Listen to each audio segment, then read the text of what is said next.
এই মুহূর্তে আমরা আছি রাজু ভাস্কর্যে। আপনারা জানেন আজকে রাজু ভাস্কর্য সোহরাওয়ার্দী উদ্যানে মার্চ ফর গাজা যে কর্মসূচির ঘোষণা হয়েছিল, সেই কর্মসূচি দুপুরে থাকলেও সকাল থেকে এই মানুষের ভিড় আমরা খেয়াল করছি এবং রাজু ভাস্কর্যে কিন্তু মানুষের ভিড়ে রাজু ভাস্কর্য পরিপূর্ণ।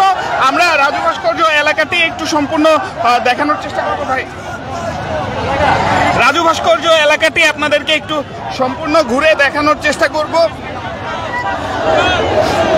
এখনকার পরিস্থিতি এই রাজু ভাস্কর্যের চারপাশে বিভিন্ন জায়গা থেকে বিভিন্ন মিছিল আসছে। ফিলিস্তিনে যে গণহত্যা হয়েছে সেই গণহত্যার প্রতিবাদ জানাতে রাজু ভাস্কর্যে এসে জড়ো হচ্ছেন সারা দেশ থেকে বিভিন্ন এলাকার মানুষ কিন্তু এখানে এসে জড়ো হচ্ছেন। আমরা দেখছি বেশ কয়েকজন এই ফিলিস্তিনের পতাকা কেন আঁকাচ্ছেন এবং এই বিষয়টি আসলে আপনার কাছে ফিলিস্তিনের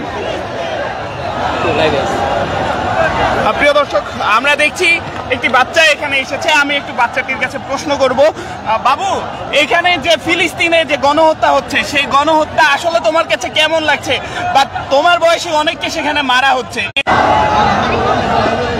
জি বাবু, বলো।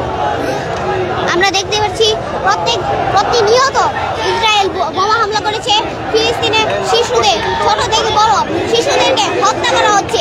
এটা আমার ইসরায়েলের পণ্য বয়কট করতে। প্রিয় দর্শক, এতক্ষণ আপনাদেরকে দেখানোর চেষ্টা করছিলাম রাজু ভাস্কর্যে যে ফিলিস্তিনে যে গণহত্যা সেই গণহত্যার প্রতিবাদে চারপাশ থেকে মানুষ এসে জড়ো হচ্ছে। বাংলাদেশিরা আজকে ফিলিস্তিনের পক্ষে। রাজু ভাস্কর্যের চারপাশে কিন্তু ফিলিস্তিনের পতাকা